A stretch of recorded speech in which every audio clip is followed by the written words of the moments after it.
for your singing be a seated and children's be a getting.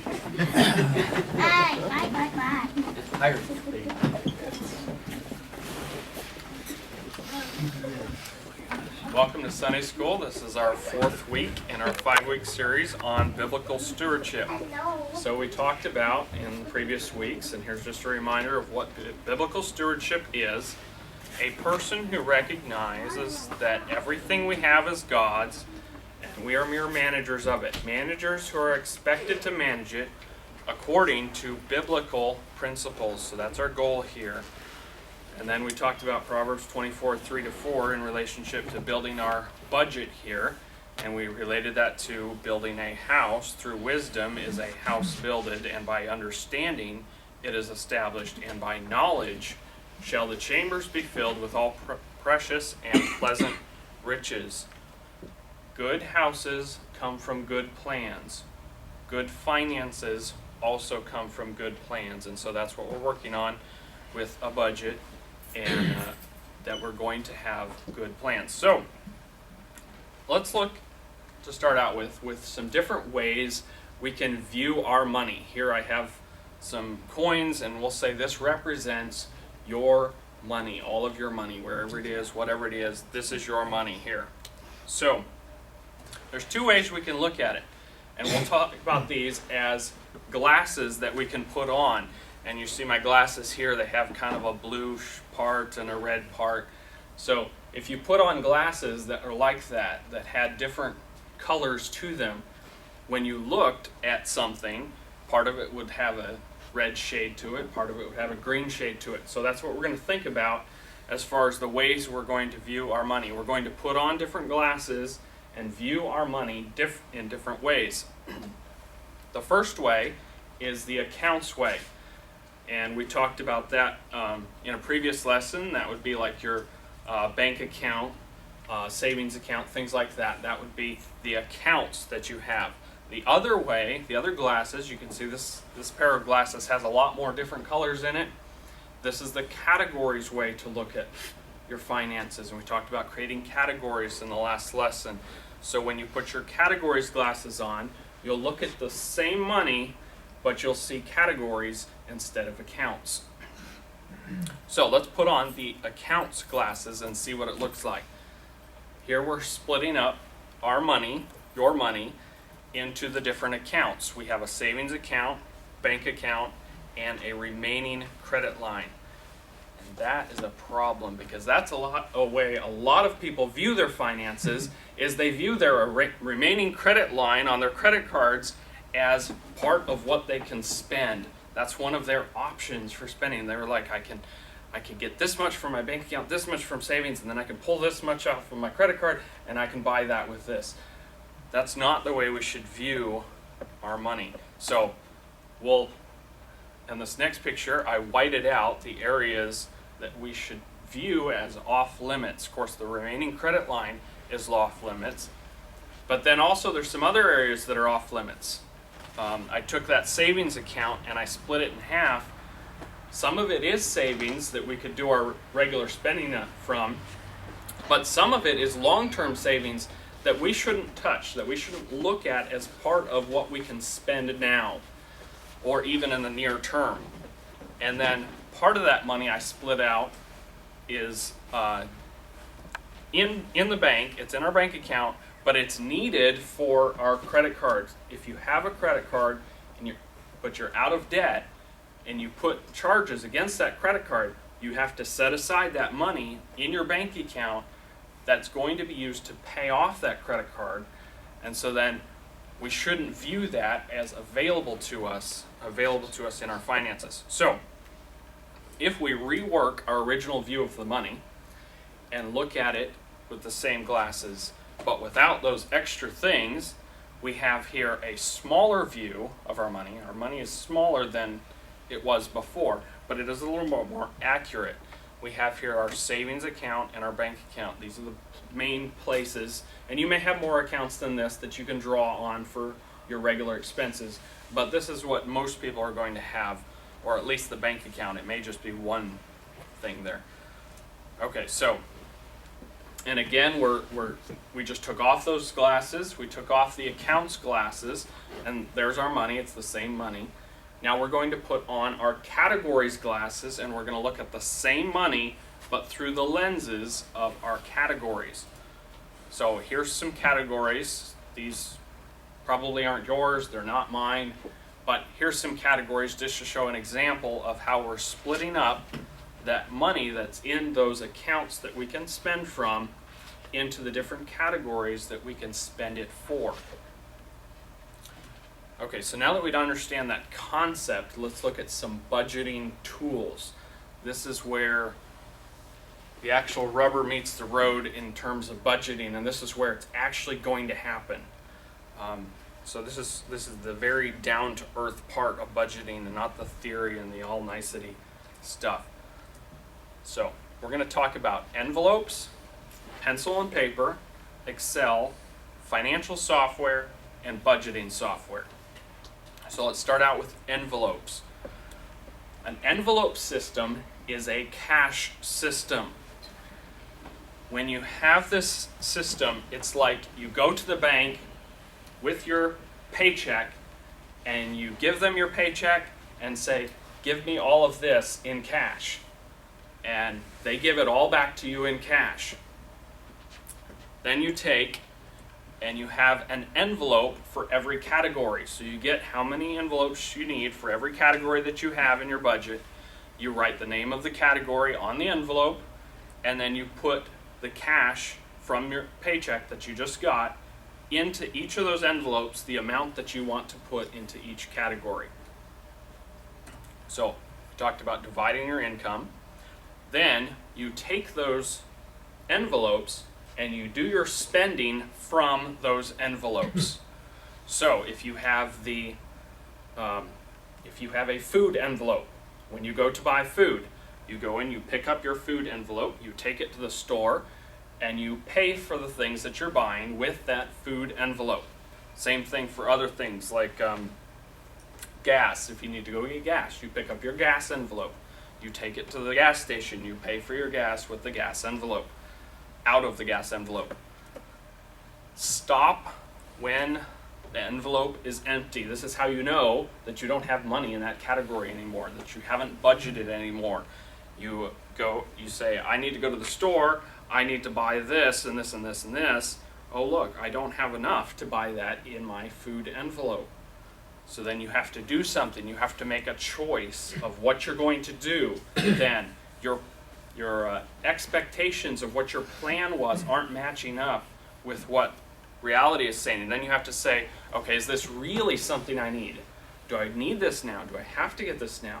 Or maybe you say, well, for this particular category, this item is not important. We'll just have to wait. Maybe next month we'll have enough in that category for it. Or maybe you say, no, we really do need bread. We have to have bread right now, so that we can make it for the rest of the month. And then you'll have to make a choice about where you're going to take that money from. And I put down there, transfer sparingly.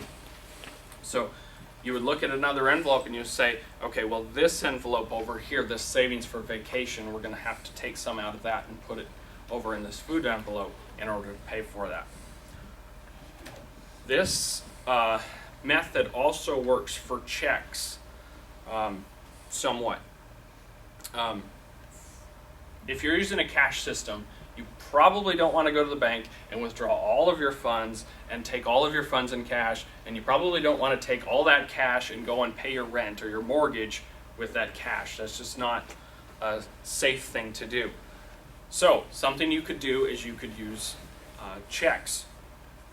Instead of taking out the money, withdrawing the cash for your mortgage, you write a check for your mortgage. You put it in that envelope. When it's time to pay that, you take it out, you pay that mortgage.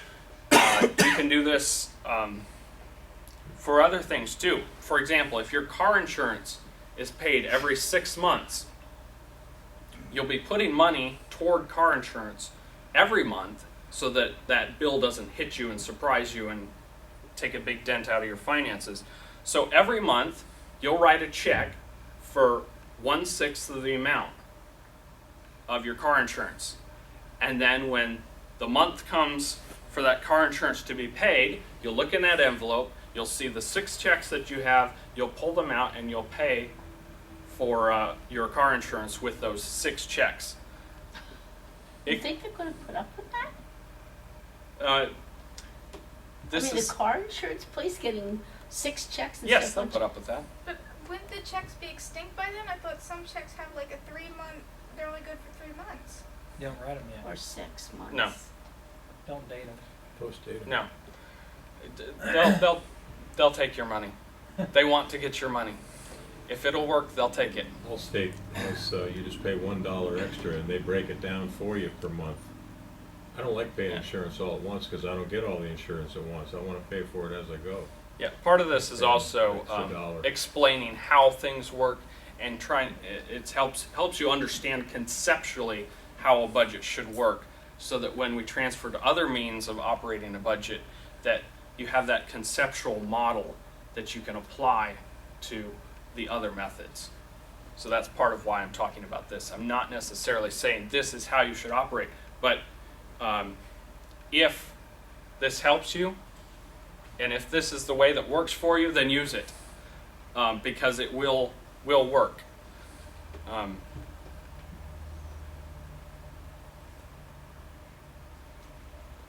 Okay, we've covered that. All right, so let's move on to pencil and paper. And this is the way my parents did their budget. They didn't have a computer until I was About 14. 14 or 15, I think, when they got their first computer. So this is how my parents did their budget, and how I learned from them. Well, one of these paper ways. We're going to talk about 2 different ways to do a budget on paper. The first one requires 2 pieces of paper every month. The first one is the budget worksheet, and I have one here that I'm going to pass out when we're done. It's a budget worksheet, but for now I'll just zoom in here and show you what it looks like. It has categories, budgeted, carryover, balance, spending, and carryover. And we'll talk about what that is. The first thing you'll do when you if you use a budget worksheet, is you'll fill out your categories on the left. Food, rent, gas, insurance. I just put down a few example ones that may or may not be yours, it doesn't matter. But we'll just deal with these for the sake of illustration. So we fill out our categories, and then when you start the budget, your first time out, you're like, I don't have any income right now. It's going to come next month or next week or whatever. So you're going to start out with whatever's in your bank account, your savings account. And we talked about that. You look at your money using the accounts glasses. You see what money you have available that needs to be put into the budget. And then for the first month, you'll divide that money into the budgeted column. You'll split it up into your various categories. And so here I have some money so split up into various categories. So initially, you won't have any carryover. So let's skip past that first month where you're allocating everything, and let's skip to the second month where things get interesting. For that month, you will have a carryover. So let's say that you allocated everything from your accounts, and then it came, and you didn't spend any more money the rest of the month. We'll make it real simple. You didn't spend any more money the rest of the month. It came to the first of the month, and you got a paycheck for that month. So then, you have a carryover from last month. We filled out the carryover column. This would be the second month. You would have one of these budget worksheets for every month. You would have a carryover from last month, what remained in those categories that you still have. So then, you just got a paycheck.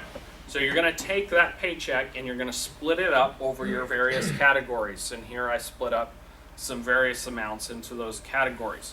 Then you take what you already had in your category, your carryover, what you already had in the bank in those categories. You add in what you've just deposited and you've just allocated in your budget, and you get what your balance is for the categories. This is what you have available to spend this month in this category. That doesn't mean you need to spend it all this month. It just means that's what's in this category right now. All right. Our second sheet that we have is a spending worksheet, and it's going to look pretty blank like that. What you'll do is you'll take your categories and you'll write your categories across the top. There I filled in those sample categories that we have so that you have categories across the top, and then as you spend money throughout the month, when you have an expense, you go and you buy something, you buy some food, you'll enter it here. So we have an entry for $43.72 under food. You've entered that expense into this spending worksheet. And so then we had a rent here, and then we had another food expense, and then we had a gas expense, and then another food expense. When you get to the end of the month, you will take all of these expenses in each column and you will total each column. So here I've totaled each column. So for food, I have $139.25. I didn't eat much that month. So you'll take those totals from the bottom of the spending worksheet and you'll take them back to the budget worksheet and you'll put those in the spending column. So you can see for food in the spending column, I have $139.25 taken from the spending worksheet. So then you have your balance, what you currently have, or what you had available at the start of the month in the budget. You subtract your spending and you get your carryover. That's the carryover that you use next month. So it's kind of listed twice here. You'll take this last carryover column and you'll use that on your next month's budget worksheet. You'll fill out the carryover amounts to use, and that'll help you get started as you go through the next month. So then you'll have these two sheets and you'll repeat that every month. You'll fill out these two sheets. The next month, you'll fill them out again. The next month, you'll fill them out again. Now, there's a disadvantage with this method, and that's that you calculate what your spending is at the end of the month. You're totaling the column then. And so you don't know at any given point in time in the month how much you have left in a particular category, unless you go and you add up that spending and subtract it from that value. And that could get somewhat tedious. So we have the second pencil and paper method. And this is the method that my parents used. They didn't use this other method. My mom would buy a 5-subject notebook, the big, thick, spiral-bound ones. Then she would go through the notebook and she would divide it up into categories.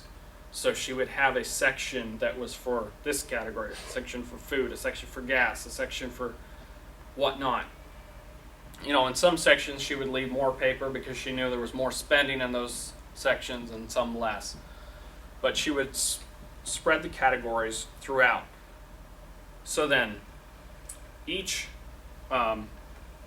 so at the start, there would be one page essentially for each category. And it would look something like this. It would have a date, description, what the change was, and what the balance was. So then as the month progressed, when a paycheck came in, you would enter in an entry for the change, what you took out of the paycheck. For this particular example account here, we took $30 of that paycheck and put it into this category that we're looking at right now. So that brought the balance up from $970 to $1,000. Woo-hoo, we got a lot of money in that account. So you would do that for every category in your budget. So when you get a paycheck at the start of the month, you would fill an entry out for this category, flip to the next category, fill an entry out for that category, flip to the next category, fill an entry out for that category, unless you didn't contribute money to the particular category in that particular month. On the same page, you would also fill out your expenses. So here I filled out some expenses, and it looks like that was a computer category because I bought an XPS 8700. No, I don't have one, but I just looked up something current and that's what I found. So it cost us $729.99. That gave us a balance of $270.01. And that meant I knew after I bought that I had enough money to buy these accessories that I wanted to buy. And so I looked and I said, oh, I've still got $270 there. I can buy these accessories. So I went out on the 8th and bought accessories. No, I didn't do that. It's just an example. So then, at any point in the month, as long as you're keeping up with entering your expenses, you're going to be able to see at any time where you're at in that category. And this is particularly helpful in those categories where that are more flexible and you're more likely to go over on. If you have a entertainment category, for example, and you're spending, and then you say, oh, I want to go do this, and then you look at that category and you say, oh, well, that category doesn't say I have enough money for that activity that I want to do. So that means either I have to not do it and keep the budget, keep the plan in place like I thought it should be, or I have to change the plan. And that's something you can do, but you should do it with the knowledge of what you're doing and the trade-offs that you're making in your finances. So similar to what we did with envelopes, you should stop when the account reaches 0. And we've kind of already covered that. You should transfer sparingly. You should think is the important thing. You should think about what you're doing when you make the transfer and consciously make it from one category to another category. Not just, oh, well, my bank account glasses, I turn on my account's glasses and my bank account says I have it, so therefore I have it. No, keep your category glasses on and say this category doesn't have it, so then I'm going to have to take it from another category or not buy it. So then you say, this is a lot of work entering all of our expenses every month. Ecclesiastes 9:10a says, whatsoever thy hand findeth to do, do it with all thy might. And that includes working with your finances. Yes, it will take you some work. It is some work to handle your finances properly, but it is a worthwhile thing to do. And we'll talk about some ways here that can make that easier. First thing is Excel. I don't necessarily recommend this, but I'm just kind of showing you where I came from some. I told you my parents started out with a paper budget. So when I graduated from college, I said, I want to have a budget too, but I don't want to use paper. I'm a computer programmer. I'm going to do something else. So I made this budget in Excel, and we used it all the way up through 2008, I think. We used my Excel budget. And my wife, I was very concerned when I got married that she was going to, how was she going to adjust to this? How was she going to be able to learn how I did my budgeting? And was she going to be okay with that? And was she going to be able to handle it? And well, she did very well. She learned it so well and liked it so much that I had trouble getting her to switch off of it when I wanted to go to something else. She was like, yeah, anyway. So it had a template so I could fill out, when I got a paycheck, I would fill out my template and put stuff in my various categories that I had. And then I would take that template that I'd filled out, I would put it in to my expenses tab. My budget really just had 3 things to it. It had expenses, it had income, and it had a summary page. And so I would enter my income on my income sheet, I would enter my expenses on my expense sheet, and then I would see the summary of everything on the summary sheet. So here I have an income sheet, here I have an expense sheet, they look about the same. Then here's my summary sheet where I can see what I've budgeted, how much, what my projected new balance would be if I added that much to my budget. Various things like this month's expenses, last month's expenses, average expenses, total income, total expenses, and the current balance in the category. Various things. You don't need to think about that very much. I also had a forecast, a percentages page, a due dates page, and some other various things. But let's talk about what, and I have a template for that, and if you really want to, you can get it from me and you can use it. I think there's better things out there though that you should use.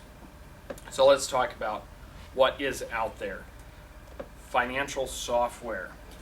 There is a lot of financial software out there, and it seems like there's new financial software coming out all the time. I'm constantly seeing new things. I did a search for some different things, and here I found listed some things. There's 32 different things, financial software packages that I found, and I've probably missed at least half of them, so there's probably a whole lot more out there. Now, when you're thinking about financial software and you're thinking about budgeting, the thing is, the majority of the software out there isn't going to budget the way that you should budget, isn't going to do things properly, isn't going to help you think properly about your finances. And so I'm going to list some things here that are things to watch out for.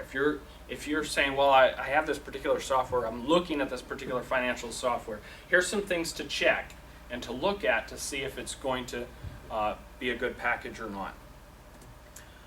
Look for something that has budgeting as the focus. A lot of financial software does not have budgeting as the focus. It's something that was an afterthought to creating it. It was an extra bullet point in their feature list. They just tacked it on as an extra thing. It's not the focus of what they were working on. Watch out for something that tries to do everything financially. They try to handle stocks, bonds, currencies, wizards for getting married, wizards for buying a car, buying a house, choosing a 401k. They like throw everything into it, hoping that you'll like it better because it's got a whole lot more bullet points for features in the feature list. Some of the tools may be useful, but I'm a programmer, so I know if you spend time working on this, you're not spending time working on this. And that means if you're doing all these other things, you're not building the budget part of it. And that's the part that we need the software to handle well. By trying to be a jack of all finances, they become a master of none. And particularly, the budget is what we're concerned about that they're lacking in. Many budgets I've seen, budgeting software, they set the budget in stone many months in advance. So they say, you figure out what you're going to want to spend for every category, and then it says this is what it's going to be for the next 12 months. And you want to change it? Okay, you've changed it for the next 8 months. You don't have very much flexibility.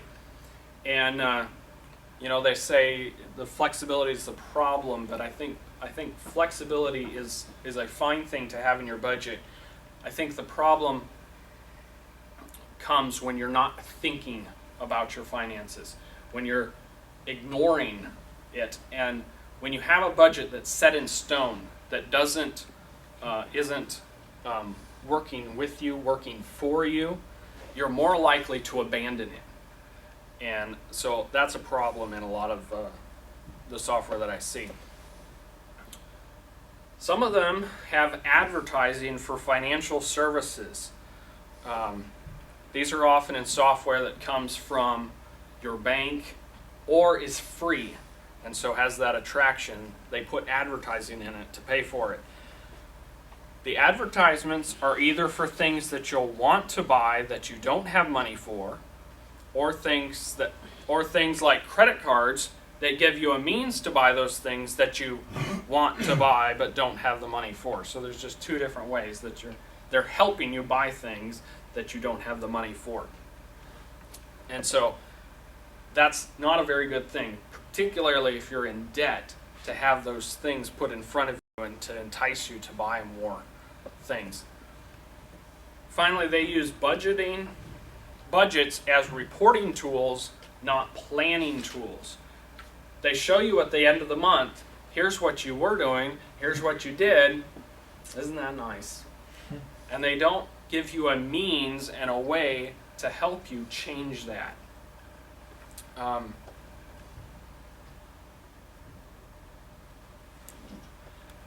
Good budgeting software requires you to do something when your spending does not match your planning.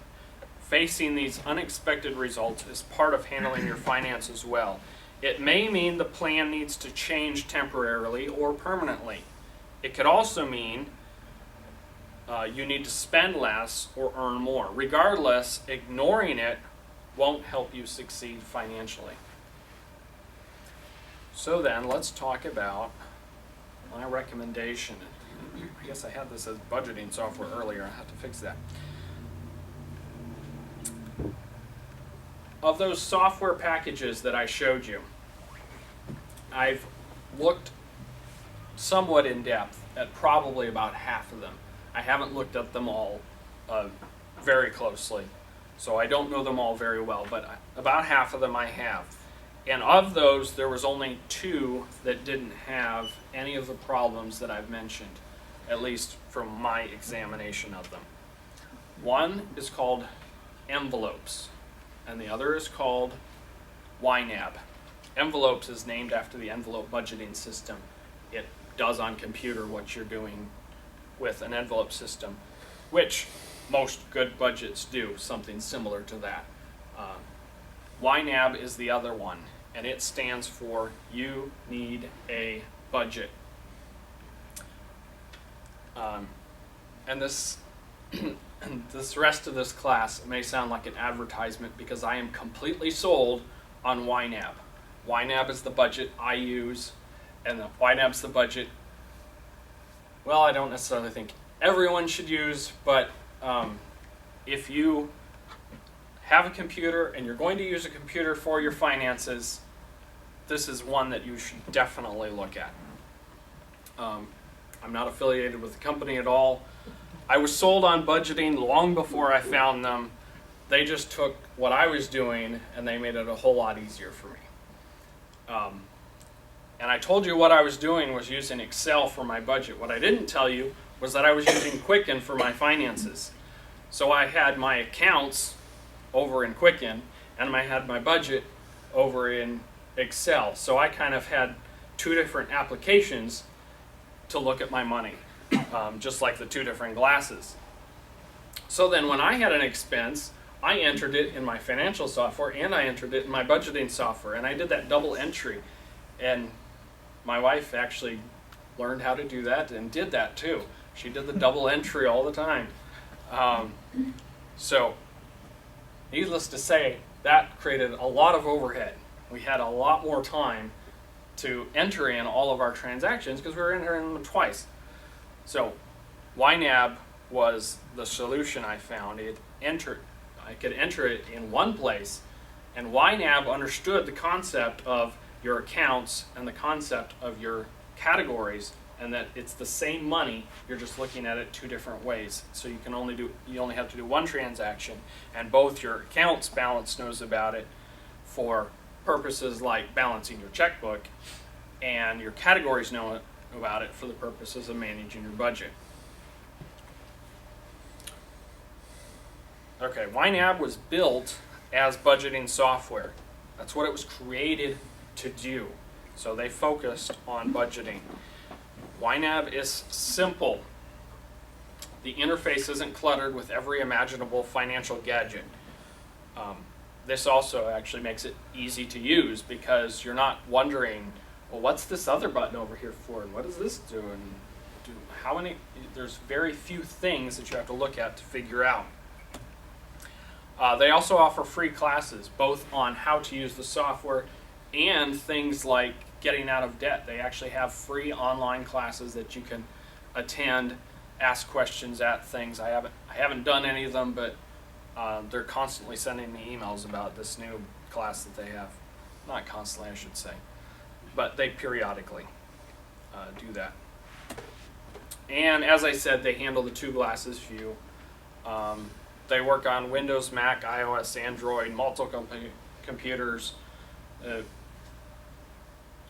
They don't work on Linux, but pretty much anything else, including a Nexus 7 device like I have here, they have an app on there, so you can handle your finances on there as well. And they don't have any advertising. Yes, this means you'll have to pay for it. Yes, it does cost money. To be specific, it costs $60. Now, I have a $6 coupon that I can give to as many people as I want, and they just sent that to me. I don't know why they sent it to me, but I was glad because I could give everyone a $6 discount. So if you want to buy it, I actually posted it to my Facebook page, or if you don't have Facebook, you can ask me and I'll give you the link to it. YNAB, the company, actually did a study of people who buy and use their budgets. And I think this actually explains more about budgeting than it does about their particular software. But it was interesting in relation to their particular software. They found that the average net worth of a YNAB user increased $200 in the first month. So they spent $60 for the software, and their average net worth went up $200. And that was simply because they weren't spending money, is really what it was. But they were seeing where their money was going, and they were saying, well, I do need to have this money set aside in this category for this expense that's coming up. And so by setting that money aside and actually planning what was going to happen to their money, they were able to see that and their net worth went up. And it didn't end there. They found it increased $3,300 on average in 9 months. So people started saving for things and not spending all of their money, and they were able to better handle their finances in that way. So in the little bit of time we have left, I'm just going to run through a quick visuals of some different things. When you set up a budget, you just give it a name, create the budget. Okay, so I gave our budget FLBC1. Here is what a sample of what the budget screen looks like. Every month you'll have to look at this, and you'll have the categories on the left here. And so they filled out some example categories, and they automatically have those when you create the budget. You can delete those, you can enter your own, you can rename them, do whatever you want to make it match your categories and how you want to plan your finances. So then at the top of every month, they have how much you have available to budget. And since I hadn't entered any income, I just created this brand new budget. I didn't have any money available to budget. But this tells you at the top how much you have available to assign to your various categories. And then as you fill out entries for your various categories, it depletes that and you get it all the way down to 0, and then you know that you've assigned all of your dollars to various categories. So then, here I've entered a income of $50 available to budget. So then for each of your categories, you would we talked about filling out how much you have budgeted, and then on the same screen you can see what your outflows are, expenses, and then it shows you what your current balance is as of right now for that month. So if you want to know how much you have in a particular category, you just look at the current month and the category, and you see how much you have available, and you can know how much you can spend. One thing I really like about YNAB is that it doesn't force you to use the same budget every month. It has a little icon there that's a lightning bolt, and that allows you to fill out your budget. you can automatically fill it out from last month's budgeted. So you can just say, everything I want to do is about the same as what I wanted to do last month, just copy it. Or you can say, give me last month's expenses or my average expenses. Or if you prefer, and this is what Angela and I do, we just fill it all out every month. Just fill in all the values, put them, make them be what you want them to be this month, and put those categories down. Now, if you're having trouble getting out of debt, then you should probably be a little more strict on yourself as far as not changing those every month. You say, I need to put this much toward this debt fund so I can get out of debt. So you should probably consider keeping things a little more firm than after you're out of debt. Then you could be a little bit more flexible and say, you know what, I really don't need as much for this vacation. We're going to change our vacation plans. We're going to go to this other place that's not expensive, so I can take that money and I can put it over in this other category so that that category can be helped. And so you can dynamically change things as you go like that. So here's the other primary, there's really just two screens, main screens. There's the account screen, and then there's the budgeting screen and the account screen. This is the account screen. You see on the left there I have checking account.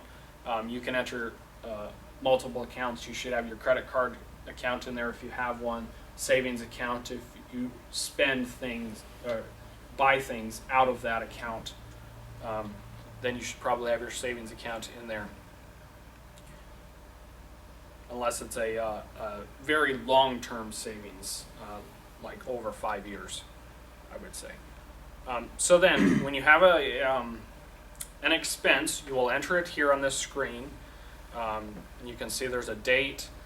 I made this one out in Fort Lauderdale Baptist Church and gave it the default category, giving, tithing. And you would enter your amount there and click save, and that's all you would need to do to enter that expense. This thing has been very helpful for me to enter expenses on because it has YNAB on it too. So when I have an expense, like say I go to the gas station and I buy gas, as soon as I get that receipt from the gas station, I pull up YNAB on here, and since I purchased gas from that gas station before, it knows where I am, and so it knows the name of the place. It says, oh, you're at this gas station. It knows what category I normally pick for the location I'm in. So it says, oh, you usually use the gas category for this. So all I have to do is enter the amount. So I push like 4 numbers, save, and then I close it and I'm done. And that's it. And then when I go home, this thing syncs with my home computer and I can see it there. So YNAB can kind of interface and find your location. Did you say you tell it where you're at, or It has a GPS. Okay, so that's connected to itself, and so YNAB can find out where you're at. YNAB can read the GPS information. Wow. The first time you go to a place and purchase something, it's not going to know what the association is, but the second time, it will know. Now, if you take your receipt and go home, then it's going to say, oh, well, that doesn't make sense. And in fact, buy everything from your house. Yeah, sometimes I accidentally forget to turn it off and tell it not to attach the GPS location when I'm home. And so when I'm home, it usually defaults to some category that usually isn't the category that I want to spend from because it's something else. YNAB does something else that's really useful. If you don't budget all your money, it takes the money available to budget and moves it over to next month. So here on the June, you see on the left, I had $50 available to budget, but I didn't spend any of that. I didn't put it on the categories. And then the next month, July, it shows me I have $50 available to budget. If you keep doing this and you keep building up the amount you have in the available to budget and you're not spending it, eventually you're going to have enough in that buffer, so to speak, to pay for all of that month's expenses. Then what you can do is when you go to the accounts screen to fill out your income for the month, instead of saying income for June, like you would do at the start of June, you could say income for July. And then on your budget, it wouldn't give you that amount available to budget until July. And that's just a neat way to help you so that you're not living paycheck to paycheck. You're paying all your expenses from last month's paycheck, not from this month's paycheck. And we already talked about mobile, that knows your expenses. We talked about all that. Okay. Proverbs 27:12 says, "A prudent man foreseeth the evil and hideth himself, but the simple pass on and are punished." So we're trying to make sure that we're seeing the evil, seeing the expenses, so to speak, and we're not going to pay the consequences and not understanding those and not understanding what's happening with our finances. All right, let's close in prayer. Dear Lord, I ask that you would help us as we seek to do our finances according to your will. Help us to handle things properly. Help us to use our finances for your glory, we ask in Jesus' name.